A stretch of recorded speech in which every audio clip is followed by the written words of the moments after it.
तो जय हिंद प्यारे बच्चों, स्वागत है आप सभी का एक बार फिर से मेरे यूट्यूब चैनल पर। और देखिए आज की जो क्लास होने वाली है आपकी ये प्रैक्टिस सेट नंबर 1 है, जिसके अंदर हम देखिए 10 या 15 क्वेश्चन करने वाले हैं। जो आपकी क्लास जो आपका पेपर होने वाला है यूपी पुलिस का, उसके लिए काफ़ी इंपॉर्टेंट है। प्यारे बच्चों, मैं बहुत छोटी छोटी सी क्लास, बहुत छोटे छोटे से फैक्ट लेकर आऊँगा आपके लिए, जो आने वाले समय में जैसे कि 18 फरवरी का पेपर है तो उसके लिए बहुत इफेक्टिव होंगी ये क्लास आपके लिए। ये प्रैक्टिस सेट नंबर 1 कह सकते हैं आप। 10 क्वेश्चन होंगे, 15 या 20 जितने भी हो सकेंगे, अधिक से अधिक आधे घंटे की क्लास में मैं आपको कराने की कोशिश करूंगा। तो चलिए स्टार्ट करते हैं पहली क्लास को। उम्मीद करता हूं कि आप सभी जो हैं अपनी तैयारी बहुत अच्छे से कर रहे होंगे। आज लास्ट डेट भी है फॉर्म भरने की, तो उम्मीद करता हूं कि आपने सभी ने फॉर्म भी भर दिया होगा। तो प्यारे बच्चों, आपने सबने फॉर्म भर दिया है तो भाई अपनी तैयारी को भी बहुत अच्छे से कर लीजिए। चलिए स्टार्ट करते हैं। पहला क्वेश्चन में देखिए क्या पूछा जा रहा है आपसे। आपसे पूछा जा रहा है कि सूचकांक बताइए, कौन सा सूचकांक? वैश्विक नवाचार सूचकांक। वैश्विक नवाचार, जिसको इंग्लिश में बोला जाता है इनोवेशन इंडेक्स। इनोवेशन इंडेक्स 2023 में भारत का स्थान क्या है? तो भाई प्यारे बच्चों, जब हम भारत के स्थान की बात करते हैं तो विभिन्न सूचकांक जो होते हैं उनमें भारत का स्थान आपसे पूछा जाता है। जैसे देखिए 126वां स्थान जो है वो किसमें है भारत का स्थान? तो 126वां आ जाएगा आपका शांति सूचकांक में। शांति सूचकांक में भारत का स्थान 126वां है। उसके साथ साथ देखिए 127वां आपसे पूछा जाता है। 127वां किसमें है? तो 127वां आ जाएगा लैंगिक असमानता के अंदर, जिसको जेंडर गैप बोला जाता है। लैंगिक असमानता इसके अंदर है प्यारे बच्चों। 80वां स्थान पूछेगा तो आपने हाल ही में 2-3 दिन पहले देखा होगा कि पासपोर्ट इंडेक्स जारी किया गया है। पासपोर्ट जो इंडेक्स है उसके अंदर भारत का स्थान जो है वो 80वां है। पासपोर्ट इंडेक्स के अंदर भारत का स्थान कितना है? तो 80वां है। यदि इसमें प्रथम स्थान पूछे, क्योंकि यहां पर प्रथम स्थान पूछ लिया जाता है, तो इसके अंदर जो है सिंगापुर का स्थान जो है प्रथम है। उसके साथ साथ जो संयुक्त रूप से इसके साथ है वो आ जाएगा जापान, जिसका सबसे शक्तिशाली सिंगापुर और जापान का सबसे शक्तिशाली जो है पासपोर्ट माना जाता है। 111वें स्थान की बात करें, जो 111वां स्थान है, देखिए 111वां स्थान आ जाएगा भुखमरी इंडेक्स में। भुखमरी इंडेक्स यानी कि हंगर इंडेक्स में भारत का रैंक क्या है? 111वीं है भुखमरी सूचकांक के अंदर। सूचकांक यदि पूछता है कि कौन सा स्थान है भारत का, तो ये आ जाएगा भाई 111वां। तो इस क्वेश्चन का आंसर होगा 40वें स्थान पर है इनोवेशन इंडेक्स में भारत। चलिए नेक्स्ट की बात करते हैं। दूसरा, मोतीलाल नेहरू बाल संग्रहालय। आपसे पूछा जाए कि मोतीलाल नेहरू जो बाल संग्रहालय है वो उत्तर प्रदेश के किस जिले में या किस जगह पर है? तो आपसे पूछा जाता है भाई प्यारे बच्चों कि कहां पर है मोतीलाल बाल संग्रहालय। तो ये आ जाएगा भाई प्यारे बच्चों लखनऊ के अंदर। लखनऊ में बताया गया है, लखनऊ में है आपका मोतीलाल नेहरू बाल संग्रहालय। जब हम कन्नौज की बात करते हैं तो कन्नौज के अंदर आ जाएगा पुरातात्विक पुरातात्विक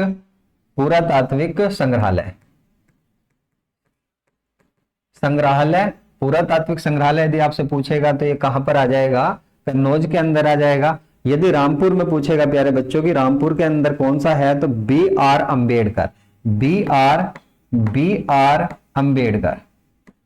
अंबेडकर ये संग्रहालय कहां मिलेगा? बी.आर. अंबेडकर संग्रहालय रामपुर के अंदर है। वाराणसी का और याद कर लेना प्यारे बच्चों, यदि किसी को पता है तो कमेंट बॉक्स में जरूर बता दे कि भाई वाराणसी के अंदर कौन सा संग्रहालय है। तो यहां पर मिलती है लाल बहादुर स्मृति संग्रहालय।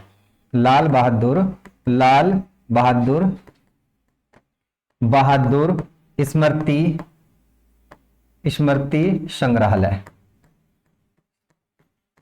संग्रहालय। तो भाई प्यारे बच्चों ये भी आपको पता होना चाहिए। देखिए इस क्वेश्चन का आंसर क्या था? तो लखनऊ था, जहां पर मोतीलाल नेहरू बाल संग्रहालय स्थित है। अभी नए की बात करें, नया कहां पर बनाया जा रहा है? तो नया जो बनाया जा रहा है न्यू बाल संग्रहालय बनाया जा रहा है कन्नौज के अंदर। तो ये भी नाम याद रखना, कन्नौज के अंदर नया बाल संग्रहालय बनाया जा रहा है। चलिए नेक्स्ट वन, उत्तर प्रदेश के निम्नलिखित जिले में से किस जिले का क्षेत्रफल सर्वाधिक है? तो आपसे जिले का क्षेत्रफल पूछा जा रहा है। जैसे हम भारत की बात करें, जो भारत में सर्वाधिक क्षेत्रफल है, भारत में राज्यों का पूछा जाता है कि किस राज्य का क्षेत्रफल सबसे ज्यादा है, तो ये आ जाएगा आपका राजस्थान का क्षेत्रफल सबसे ज्यादा है। यदि विश्व में बात करें, विश्व में किस देश का है, तो ये आ जाएगा रसिया का क्षेत्रफल सबसे अधिक है। और यदि महाद्वीप का आपसे पूछता है कि किस महाद्वीप का क्षेत्रफल सबसे अधिक है, तो ये आ जाएगा भाई आपका एशिया महाद्वीप का क्षेत्रफल क्या है? सबसे अधिक है विश्व में। महाद्वीप में सबसे अधिक क्षेत्रफल किसका है? तो ये एशिया महाद्वीप का आ जाएगा। तो इतनी बातें प्यारे बच्चों आपको पता होना चाहिए। इस क्वेश्चन की बात करें, देखिए हापुड़ जो है, हापुड़ सबसे कम क्षेत्रफल वाला, जिसके पास सबसे कम क्षेत्रफल है वो हापुड़ आ जाएगा, सबसे कम है इसका। लखीमपुर खीरी का सर्वाधिक क्षेत्रफल है, सर्वाधिक क्षेत्रफल किस जिले का है? तो भैया लखीमपुर खीरी का है। उत्तर प्रदेश के अंदर 75 जिले हैं, 75 जिले में से लखीमपुर खीरी वो जिला है जिसका क्षेत्रफल सबसे अधिक है। आगे बात करते हैं, 2-3 पॉइंट आपको और पता होने चाहिए, जैसे कि आपका नंबर 1 सर्वाधिक साक्षरता, साक्षरता यदि आपसे पूछता है कि किस जिले की सर्वाधिक साक्षरता है, तो ये आ जाएगी गौतम बुद्ध नगर की, ठीक है प्यारे बच्चों, इसका याद रखना। गौतम बुद्ध नगर की जो साक्षरता है सबसे ज्यादा है जिले में, सबसे ज्यादा जिले में साक्षरता किसकी है? गौतम बुद्ध नगर की। सर्वाधिक कम पूछेगा कि कम किसकी है, कौन से जिले की है कम, तो ये आ जाएगी श्रावस्ती की जो साक्षरता है वो सबसे कम है। दूसरा पूछा जाता है, देखिए जेंडर गैप में, यानी कि लैंगिक असमानता, जहां पर महिला और पुरुष की जो जनसंख्या है वो पुरुषों की अकॉर्डिंग महिलाओं की संख्या या तो कम है या अधिक है। यहां पर सबसे ज्यादा वाला और सबसे कम वाला दो ही पूछता है आपसे 75 जिलों में। जब कम की बात करते हैं, कम कहां पर है, तो ये गौतम बुद्ध नगर के अंदर ही आ जाएगी, गौतम बुद्ध नगर के अंदर। प्यार बच्चों आपको पता होना चाहिए, गौतम बुद्ध नगर की जो जेंडर गैप है, इसको लिखेंगे लैंगिक असमानता, असमानता किस जिले की है? तो देखिए यहां पर आ जाएगी, कम पूछेगा तो गौतम बुद्ध नगर की है, और सर्वाधिक पूछेगा सर्वाधिक जो आ जाएगी, सर्वाधिक आ जाएगी भाई आपकी जौनपुर की। सर्वाधिक किसकी है? तो जौनपुर की है, जौनपुर की कितनी है? तो 1024 है भाई, 1024 महिलाएं हैं, और देखिए यहां पर 1000 पुरुष है। तो ये चीजें पता होनी चाहिए प्यारे बच्चों आपको। उसके बाद पूछ लेता है जनसंख्या घनत्व। यहां पर जनसंख्या घनत्व भी 3 ही पॉइंट है, बहुत इंपॉर्टेंट है, जनसंख्या से यहां से क्वेश्चन बनाता है। यहां पर आ जाएगा तीसरा पॉइंट, जनसंख्या घनत्व,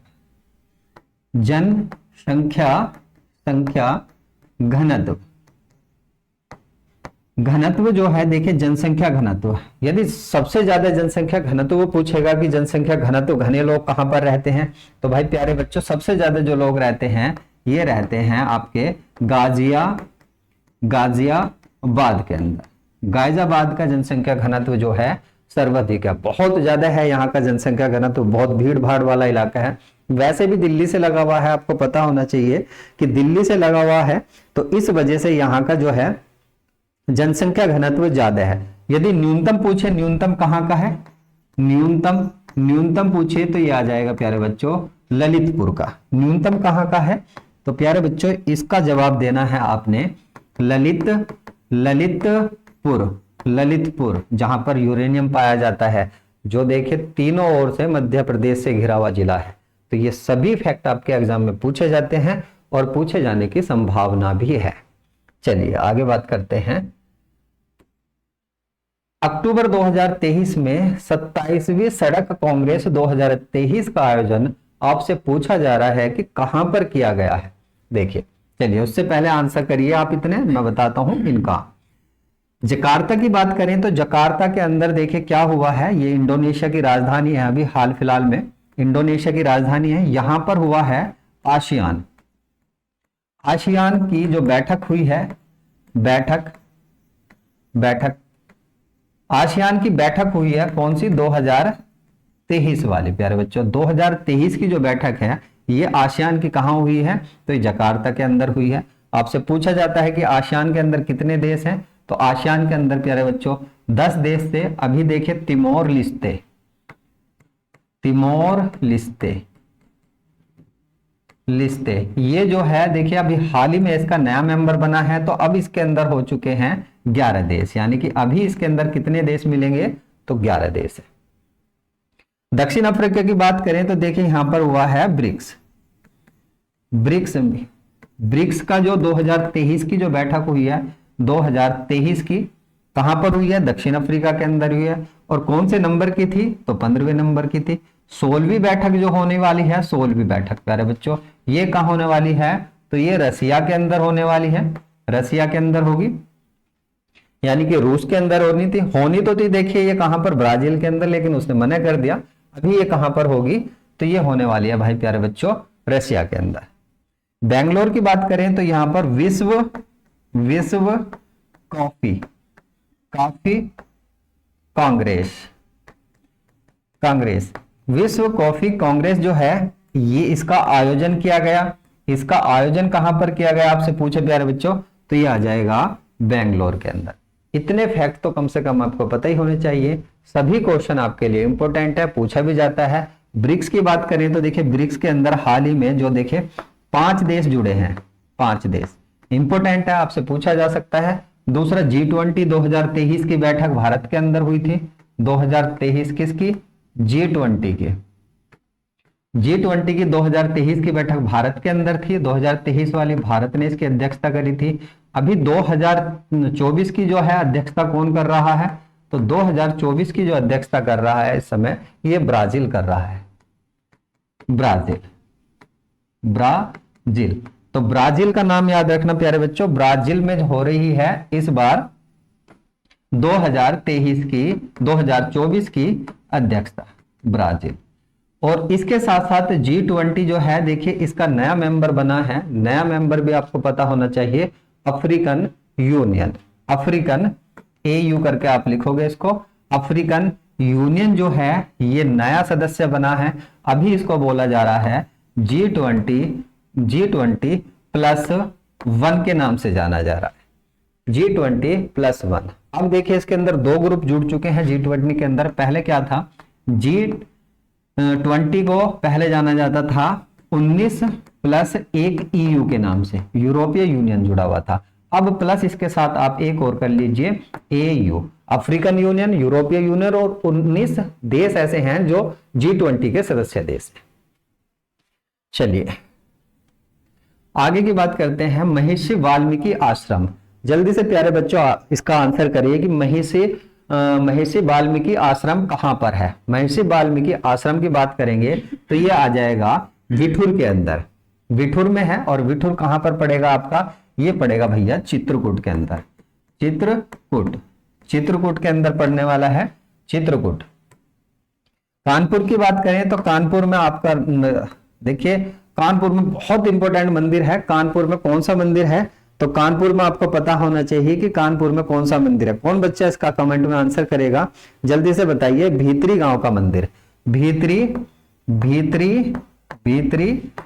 गांव का मंदिर इंपॉर्टेंट मंदिर है। भीतरी गांव का मंदिर जो है देखिए, भीतरी गांव का मंदिर यदि आपसे पूछता है कि कहां पर है मंदिर, तो ये कहां पर आ जाएगा, ये आ जाएगा कानपुर के अंदर। कल्पी की बात करें, कल्पी कहां पर है, तो कल्पी के अंदर कौन सा मंदिर मिलने वाला है आपको, कल्पी के अंदर मिलने वाला है देखियो 84 गुंबद, 84 गुंबद श्रावस्ती से और पूछा जाता है एक मंदिर, काफी इंपॉर्टेंट मंदिर है जो श्रावस्ती से पूछा जाता है, चाइना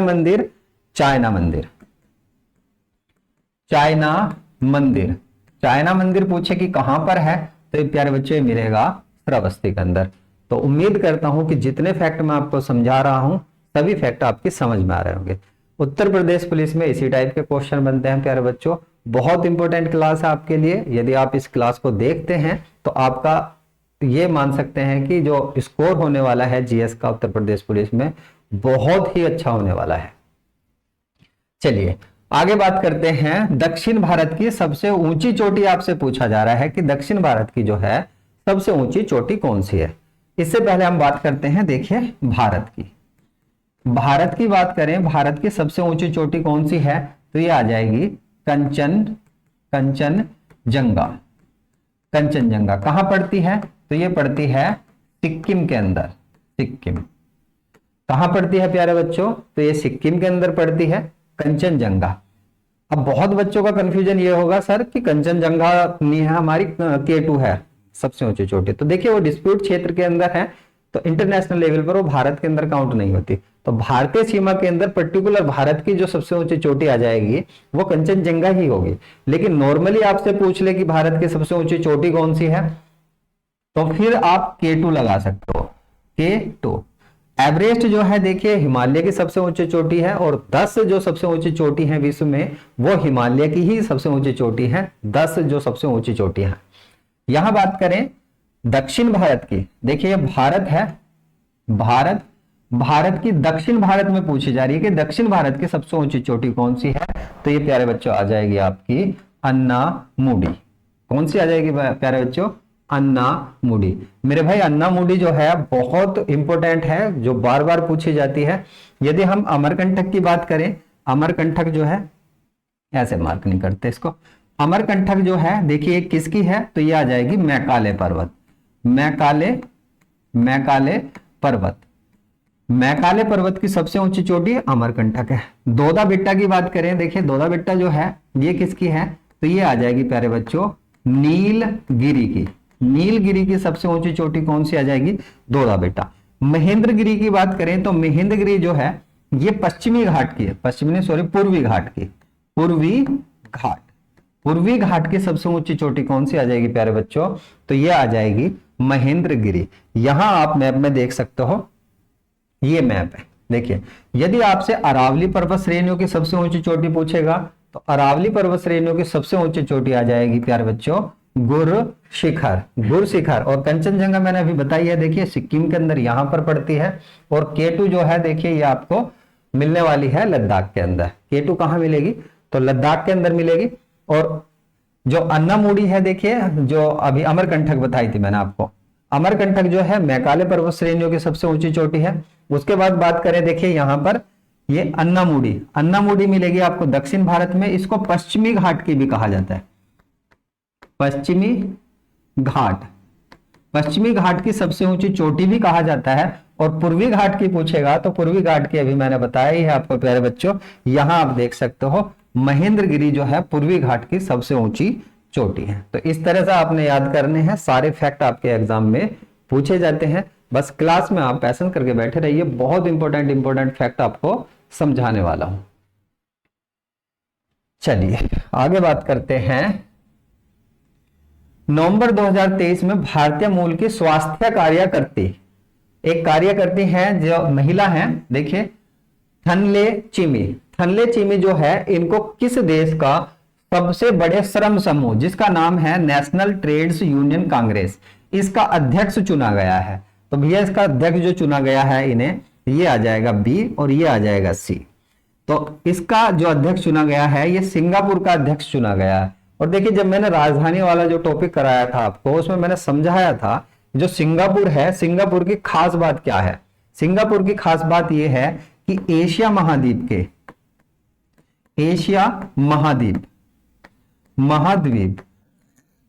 महाद्वीप में जो भूमध्य रेखा पर सबसे नजदीक की राजधानी जो है, सबसे नजदीक राजधानी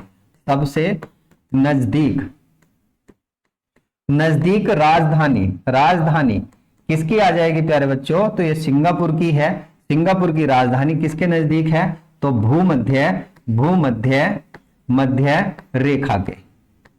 भूमध्य रेखा के सबसे नजदीक राजधानी कौन सी आ जाएगी? सिंगापुर आ जाएगी। दूसरा यहां पर क्या है, यहां पर आपको मिलेगी जो खुली अर्थव्यवस्था है। देखिए अर्थव्यवस्था किस किस प्रकार की होती है, मिश्रित अर्थव्यवस्था होती है, उसके साथ साथ समाजवादी अर्थव्यवस्था होती है, पूंजीवादी अर्थव्यवस्था होती है, एक बंद अर्थव्यवस्था होती है, एक खुली अर्थव्यवस्था होती है। तो यहां पर मिलती है खुली अर्थव्यवस्था। अर्थव्यवस्था भारत के अंदर कैसी अर्थव्यवस्था पाई जाती है, तो प्यारे बच्चों भारत के अंदर जो पाई जाती है मिश्रित अर्थव्यवस्था पाई जाती है। और बंद अर्थव्यवस्था कहां पाई जाएगी, तो बंद अवस्था पाई जाएगी उत्तर कोरिया के अंदर पाई जाएगी, जहां पर किम जोंग है, वहां पर कोई व्यापार नहीं कर सकता खुले रूप में जब तक उसकी अनुमति ना हो। चलिए भाई बच्चों, उत्तर प्रदेश की सर्वाधिक लंबी नहर आपसे पूछा जा रहा है कि सर्वाधिक लंबी नहर कौन सी है। देखिए निचली गंगा की बात करते हैं। निचली गंगा जो है इसको जब खोदा गया था 1878 ईस्वी में खोदा गया था। और ये कहां मिलेगी, ये तो नरोरा से मिलेगी। नरोरा, नरोरा। और नरोरा जो है देखिए कहां पर पड़ता है, तो ये पड़ता है बुलंदशहर।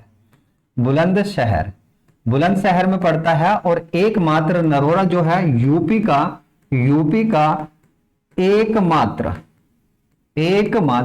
क्या है, परमाणु संयंत्र है प्यारे बच्चों। एकमात्र परमाणु संयंत्र आपसे पूछता है उत्तर प्रदेश का कौन सा है, तो ये प्यारे बच्चों आ जाएगा नरोरा। नरोरा होगा उत्तर प्रदेश का। ठीक है। शारदा नहर की बात करें, जो शारदा नहर का जो बनना स्टार्ट हुआ था, तो ये जो बननी हुई थी 1920 ईस्वी से 1928 ईस्वी तक बनी थी। 1928 ईस्वी तक। और देखिए ये कहां से निकलकर चलती है, तो ये चलती है बनवासा से निकलती है। और बिल्कुल ये मान लीजिए कि बिल्कुल नेपाल के बॉर्डर से निकलकर चलती है। और यही जो है उत्तर प्रदेश की सबसे लंबी नहर भी है। लगभग कितनी आ जाएगी, 350 किलोमीटर प्लस में आ जाएगी। तो यही क्या है, उत्तर प्रदेश की सबसे लंबी नहर है। घाघरा की बात करें, नहर को नहीं पढ़ेंगे हम, यहाँ पर नदी पढ़ते हैं। ये कहां से निकलती है, तो मान सरोवर झील के पास से निकलती है। झील के पास से। केन की भी नहर की बात नहीं करेंगे हम, यहाँ पर केन नदी, केन प्लस बेतवा नदी की बात करेंगे प्यारे बच्चों। और केन बेतवा जो लिंक प्रोजेक्ट है, लिंक प्रोजेक्ट ये किन दो राज्यों के बीच है, तो ये एमपी प्लस यूपी आ जाएगा प्यारे बच्चों। मध्य प्रदेश और उत्तर प्रदेश का पिछले साल इसको अप्रूवल दिया गया था, केन बेतवा लिंक प्रोजेक्ट। इन दोनों नदियों को आपस में जोड़ा जाएगा, इनके पानी के जो फ्लो है उसको आपस में जोड़ा जाएगा। चलिए भाई प्यारे बच्चों, आगे बात करते हैं। सितंबर 2023 में किस राज्य में मुख्यमंत्री लाडली बहना आवास योजना, कौन सी योजना पूछी जा रही है प्यारे बच्चों आपसे, लाडली बहना आवास योजना पूछी जा रही है। उत्तर प्रदेश की बात करें तो उत्तर प्रदेश की कुछ योजनाएं आपके लिए इंपॉर्टेंट है। हर बच्चे के लिए हर अधिकार, प्रत्येक अधिकार किसके लिए होगा, हर बच्चे के लिए होगा। यह योजना किसने निकाली है, उत्तर प्रदेश सरकार ने निकाली है। हर घर सौर अभियान, आपको पता ही होगा 2015 से भारत ने जो है अंतरराष्ट्रीय सोलर अलायंस का गठन किया था, जिसका हेडक्वार्टर आपको मिलने वाला है कहां पर, ISA का हेडक्वार्टर। पूछता है हेडक्वार्टर कि हेडक्वार्टर जो है प्रमुख संगठन और उनके हेडक्वार्टर बताइए कहां पर है। तो अंतरराष्ट्रीय सोलर अलायंस का हेडक्वार्टर गुरुग्राम के अंदर है। गुरुग्राम यानी कि हरियाणा के अंदर है। हरियाणा के अंदर मिलेगा इसका हेडक्वार्टर, गुरुग्राम के अंदर। हर घर सौर अभियान यानी कि जो नवीनीकरण ऊर्जा है उसको बढ़ावा देने के लिए क्या किया जा रहा है, हर घर सौर अभियान चलाया जा रहा है।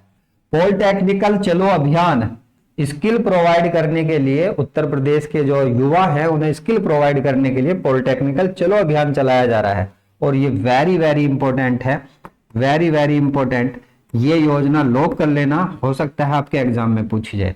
बाल श्रमिक विधा योजना, बाल श्रमिक विधा योजना किसके लिए है, तो भाई वे श्रमिक बच्चे जो किसी काम में लगे हुए हैं, या वे बच्चे जो अनाथ हो चुके हैं, तो उन्हें क्या किया जाएगा, उन्हें 1 से लेकर 12th क्लास तक की शिक्षा प्रोवाइड की जाएगी या शिक्षा को बढ़ावा देने के लिए योजनाएं हैं कि वे भी पढ़ सके, काम के साथ साथ शिक्षा भी प्राप्त कर सके। बहुत इंपॉर्टेंट है। स्कूल चलो ये पिछले साल की योजना है, ये मैंने इसलिए रखी है क्योंकि ये कहां से स्टार्ट की गई थी, ये श्रावस्ती से स्टार्ट की गई थी, क्योंकि श्रावस्ती जो है देखिए इसका जो लिटरेसी रेट है वो सबसे कम है, इसलिए यहां से स्टार्ट की गई थी श्रावस्ती से स्कूल चलो अभियान। इस क्वेश्चन का आंसर होगा देखिए मध्य प्रदेश। मध्य प्रदेश से स्टार्ट हुई है कौन सी योजना, मुख्यमंत्री लाडली बहना योजना। बहुत इंपॉर्टेंट योजना है जो आपसे पूछी जा सकती है प्यारे बच्चों। आगे बात करें, एक योजना और आपने रटनी है जिसका नाम है मेरा गांव मेरी धरोहर। मेरा गांव मेरी धरोहर, मेरा गांव मेरी धरोहर, धरोहर मेरी धरोहर किसकी योजना है, तो ये भैया संस्कृत मंत्रालय की योजना है। संस्कृत मंत्रालय, संस्कृत मंत्रालय की योजना है।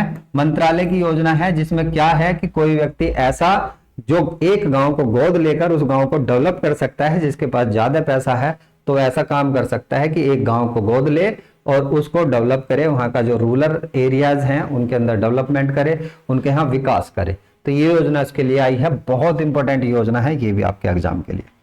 चलिए, प्रथम बौद्ध परिषद का आयोजन कहां पर किया गया था, तो प्रथम बौद्ध परिसर का जो आयोजन किया गया था, देखिए बौद्ध संगीतों की बात होती है, जैन संगीतें होती हैं, दूसरी बौद्ध संगीतें होती हैं, ये आपसे पूछी जाती है।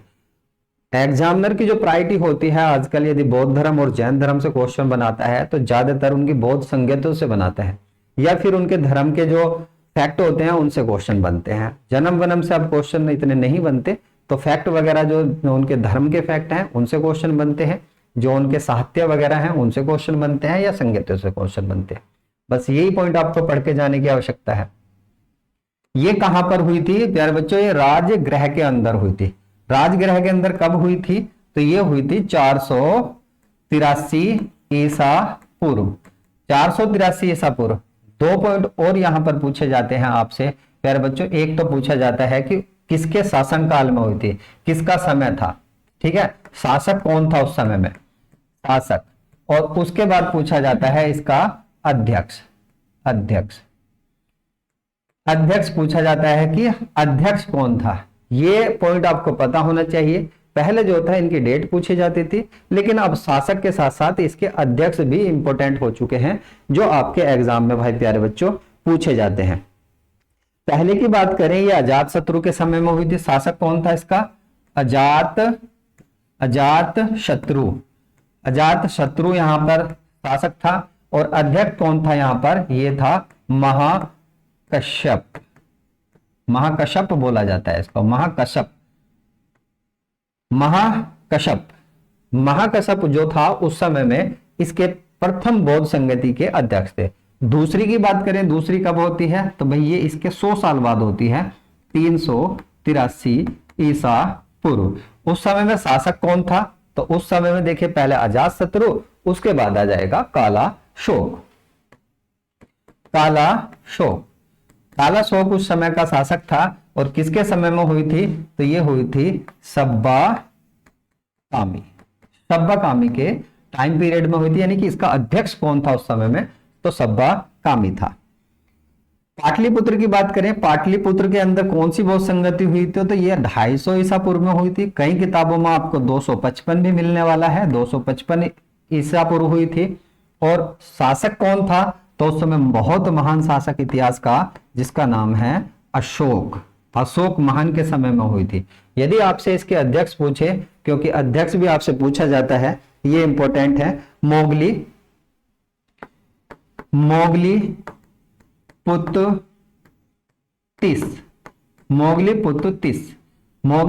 नहीं बोलेंगे इसको, मोगलीपुत्र तिस, ये इस समय के क्या थे, अध्यक्ष थे। तो इतनी चीजें आपको पता होनी चाहिए। लास्ट की बात करें, लास्ट की जो बौद्ध संगति है ये भी आपके लिए बहुत इंपॉर्टेंट है, क्योंकि ये होती है प्रथम शताब्दी में। प्रथम शताब्दी में किसके टाइम पीरियड में होती है, तो देखिए टाइम पीरियड तो कनिष्क का होता है, लेकिन यदि आपसे पूछता है कि किसके शासनकाल में हुई थी, मतलब कि कब हुई थी, तो ये पूछा जाता है प्रथम शताब्दी में, शताब्दी प्रथम शताब्दी के अंदर होती है। और शासक कौन था यहाँ पर? तो प्यारे बच्चों यहां पर जो शासक था ये था प्यारे बच्चों कनिष्क। कनिष्क यहां पर शासक था। और यहां पर अध्यक्ष पूछे तो यहां पर अध्यक्ष आ जाएगा प्यारे बच्चों आपका, यहां पर वसुमित्र आ जाएगा। वसुमित्र, वसुमित्र उस समय का कौन था? इसका अध्यक्ष था। तो चारों मैंने बहुत संगति करा दी। उम्मीद करता हूं कि प्यारे बच्चों ये सभी चीजें जो हैं आपको समझ में आई होंगी, सभी चीजें बहुत अच्छे से समझ में आई होंगी। और उम्मीद करता हूं कि आप सब बच्चे जिस तरह से यूपी पुलिस की तैयारी कर रहे हैं, जो आपका उत्तर प्रदेश पुलिस की वर्दी पहनने का सपना है वो साकार हो। आप क्लास में बने रहिए, बहुत इंपॉर्टेंट फैक्ट मैं आपको बताने वाला हूं। तो इस क्लास के अंदर हमने 10 क्वेश्चन करे। अगली क्लास बहुत जल्दी लेकर आऊंगा जिसके अंदर बहुत इंपॉर्टेंट क्वेश्चन करेंगे। क्लास में छोटी छोटी बनाऊंगा ताकि आपको समझने में भी आसानी हो और याद करने में भी आसानी हो। तो मिलता हूं नेक्स्ट वीडियो में। तो बने रहिए चैनल के साथ। यदि चैनल पर नए हैं और वीडियो यहां तक देख रहे हैं तो भाई प्यारे बच्चों एक बार चैनल को सब्सक्राइब जरूर कर लें। अब बात होगी पीडीएफ की, तो पीडीएफ मेरे टेलीग्राम पर मिल जाएगा और टेलीग्राम का लिंक जो है आपको डिस्क्रिप्शन में मिल जाएगा। नहीं तो मैं नाम भी लिख देता हूं, आप सर्च कर लेना dream job. Dream job, dream job करके आप 77 जैसे ही लगाओगे तो ये वाला जो लोगो है आपको नजर आ जाएगा। इस लोगो मतलब इस चैनल पर जाकर आप इस वीडियो का पीडीएफ पा सकते हैं। नीचे एक कमेंट छोड़कर जरूर जाना कि ये जो चीजें मैंने आपको पढ़ाई हैं क्या आपकी समझ में आई है या नहीं आई है। तो जरूर अगली क्लास में जुड़ना मत भूले। इसी टाइम क्लास होने वाली है, आपको क्लास का शेड्यूल मिल जाएगा।